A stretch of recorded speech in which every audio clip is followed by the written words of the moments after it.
نور صاحب، بنگلہ دیش کی وزیر اعظم حسینہ واجد جو اپنی حکومت کا تختہ جب الٹا ان کا وہ طلبہ احتجاج کے بعد تو ہندوستان مفرور ہوئی تھی، تو وہاں کی عدالت نے ان کو جو سزا جو انہوں نے جرائم کیے اس پر سزائے موت سنائی ہے۔ ویسے ان کا انٹرویو بھی کل آپ کے پسندیدہ صحافی کیا نام ہے ان کا کال صاحب نے کیا۔ خیر وہ تو دیکھو ایک سیدھی سی بات ہے، ہم لوگ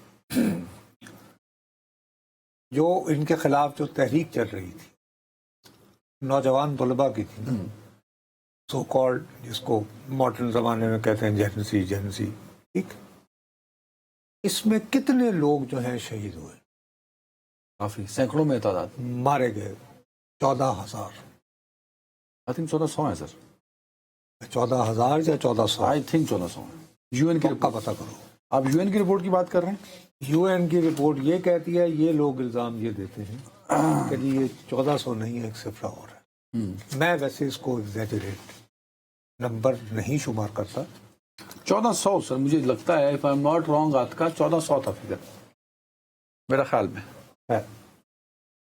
تو لیکن یہ جن ہلاکتوں کا ذکر ہو رہا ہے 1400، یہ 1400 کر لو، 1400 ہی تھا ان کا یہ دعویٰ ہے کہ جی as per report of U N international ادارے، یو این انٹرنیشنل اداروں کی رپورٹ کو تک ہی ہم محدود رہتے ہیں، باقی دعووں کو ہم بھول جاتے ہیں۔ 1400 ہاں۔ اب یہ 1400 افراد 1400 گھرانوں پر مشتمل ہے، سر ٹھیک ہے جی، اور اجتماعی یادداشت کا مسئلہ آ گیا نا، ہاں ٹھیک ہو گئی بات۔ اب یہ جو ہلاکتیں ہوئیں ان میں سے اکثریت جو ہے ان کے سر پر گولی لگی تھی باقاعدہ، ورنہ عام طور پر جب ہنگامے ہو رہے ہوتے ہیں تو جب لا انفورسنگ ایجنسیز کو کہا جاتا ہے کہ جی آپ، میرے خیال میں یو این کی رپورٹ میں لکھا بھی گیا تھا ٹارگیٹڈ کلنگ، نشانہ لگا کے مارا گیا۔ اب بین الاقوامی اداروں کی فراہم کردہ انویسٹیگیشن اور نمبرز کو ہی تک ہم محدود رکھتے ہوئے اور انہی کے ایکسپریشن کو لیتے ہوئے جی ٹارگیٹڈ کلنگ ہم نہیں کہہ رہے ہیں، ٹھیک ہو گئی۔ ہاں اس کے بعد ظاہر ہے کہ یہی سزا بنتی ہے، اور حسینہ واجد صاحبہ جو ہیں ان کو یاد رکھنا چاہیے تھا نا، ان کے والد بھی جمہوریت، پارلیمانی اور جمہوریت کے حقوق اسی کے نام پر وہ بنے تھے نا بنگلہ بندو، اور بالآخر یہ کہا کہ جی چونکہ مجھے پارلیمانی جمہوریت نہیں مل رہی، مجھے حقوق نہیں مل رہے، لہٰذا میں بنگلہ دیش بنانا چاہتا ہوں، یہی تھا نا۔ بنگلہ دیش بن جاتا ہے تو موصوف جو آئین دیتے ہیں وہ صدارتی ہوتا ہے، جس میں اختیارات کا مرکز ان کی اپنی ذات ہوتی ہے، یعنی آپ میں، اور جب آپ پاکستان کے ساتھ تھے تو فیلڈ مارشل ایوب خان میں کیا فرق تھا کہ انہوں نے بھی صدارتی انتخاب دیا تھا، آپ نے ان کے خلاف بغاوت کی تھی، تو آپ نے پھر وہ جب آپ کو حکومت ملی اور اختیار ملا، جب آپ کو حکومت اختیار نہیں بلکہ پورا ملک بھی مل گیا تو آپ نے اپنے لیے وہی اختیارات دیے جو جنرل ایوب کے جن کے خلاف اسٹرگل کرتے ہوئے آپ نے اپنا کیریئر بنایا تھا۔ یہی بات ہے نا، یعنی آپ محترمہ فاطمہ جناح کے پولنگ ایجنٹ تھے 1962 میں جب انہوں نے چیلنج کیا۔ اب یہ جب اقتدار میں آتی ہیں پہلی مرتبہ تو یہ اس لیے اچھا خیر انہوں نے جب کیا تو ان کے خلاف کو ہوا، اور وہ کو بھی ایک بڑی امپورٹنٹ بات ہے اگست میں، اچھا اگست 1975 پہلا کو جو ہوا، اور اس کے بعد کو پہ کو ہوتے رہے، اور بالآخر وہ جو جنرل ضیاء تھے ان کے، انہوں نے ٹیک اوور، جن کی خالدہ ضیاء ہیں، اور انہوں نے بی این پی بنائی، اور بعد میں سب سے زیادہ ویسے طویل حکومت کی حسین ارشاد۔ اب ان محترمہ کو یہ ہسٹری یاد رکھنی چاہیے تھی کہ اگر میرے باپ کے ساتھ، جو کہ بانی ہے بنگلہ دیش کا، ان کی اپنی قوم یہ کر سکتی ہے 1975 میں، تو میں ان کے ساتھ آمر بن کے کیوں رہنا چاہتا؟ تاریخ ہوتے ہوئے بھی غلطی دہرائی۔ میں یہی تو کہہ رہا ہوں کہ اس کا مطلب ہے کہ نسلوں میں یہ پایا جا رہا ہے ڈی این اے۔ لیکن اگر ہم دیکھیں سر، حسینہ واجد کے بیک پہ جو ہندوستان کا ہاتھ ہے تو بڑا مضبوط ہاتھ ہے یار کیا کر لیں گے؟ اب بھارت نے ان کا اور بنگلہ دیش کا معاہدہ ہے نا ملزموں کے تبادلے 2013 میں 11 میں ہوا تھا، ہے نا. ہاں ہاں ہاں.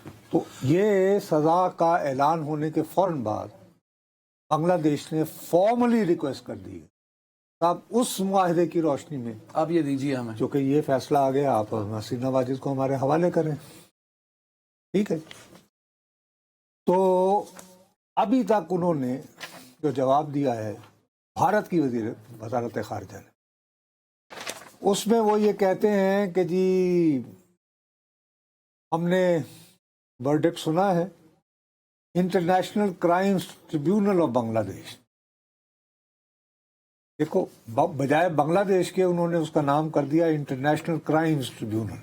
ذرا غور کرو نا.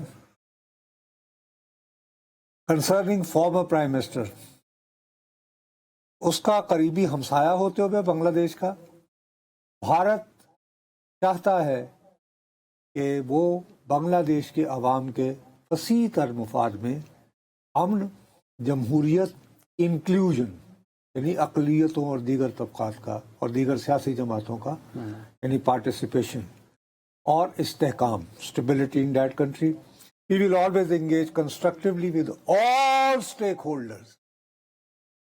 جس میں عوامی لیگ بھی شامل ہے. حسینہ واجد جب آپ کہتے ہیں کہ بھی all stakeholders to that end، اس مقصد کے لیے ہم تمام اسٹیک ہولڈر مطلب موجودہ حکومت ہماری دانست میں یار سیدھے لفظوں میں دلی سے جواب یہ آیا ہے کہ ہماری دانست میں عوامی لیگ جو ہے وہ ابھی بھی اسٹیک ہولڈر ہے. جواب یہی دیا. ویسے جو انٹرنیشنل ٹریبیونل ہے شاید ان کے والد نے بنایا تھا،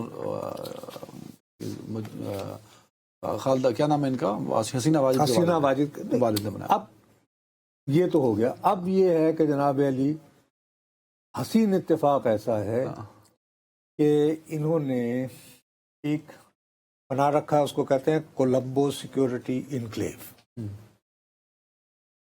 جب ساک کو منیمائز کرنا یا ریڈنڈنٹ کرنا شروع کیا انڈیا نے تو اس نے مختلف کہ وداؤٹ پاکستان ساک میں اس نے اور یعنی کہ ترکیبیں نکالی.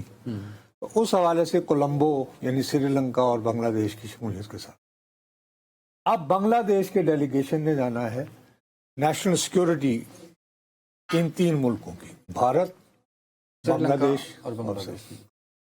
وہاں بنگلہ دیشی جا رہے ہیں، ورنہ وہ بائک آؤٹ کرتے تھے اور وہ جاتے ہی کیا مانگیں گے اجیت دیول سے. میں 2 ورنہ اور ایگریمنٹ ہے، ایگریمنٹ ختم. انہوں نے ان کے آنے سے پہلے یہ دے دیا جواب اپنی طرف سے. ایک بات.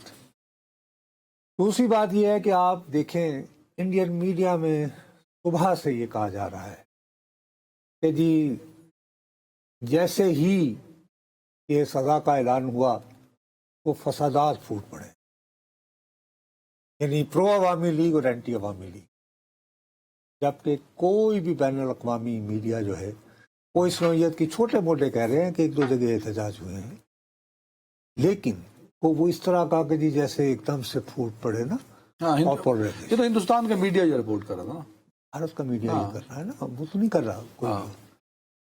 اب بہت ہوشیاری سے کوشش یہ کی جا رہی ہے کہ آہستہ آہستہ پوری دنیا میں یہ جو اسلامو فوبیا ہے، اسلام سے خوف کا ایلیمنٹ ہے، اس کو بھڑکایا جائے اور وہ باقاعدہ ایک کنسسٹنٹلی جو ہے سوشل میڈیا کو فالو کرو، ریگولر میڈیا کو فالو کرو کہ جی ہندو اقلیتیں جو ہیں محفوظ نہیں ہیں.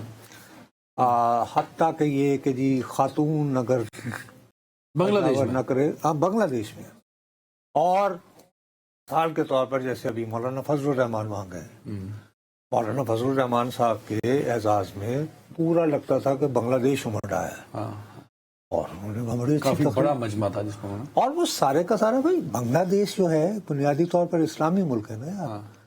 تقسیم بنگال کے خلاف موومنٹ کہاں سے شروع ہوئی تھی؟ ڈھاکہ میں.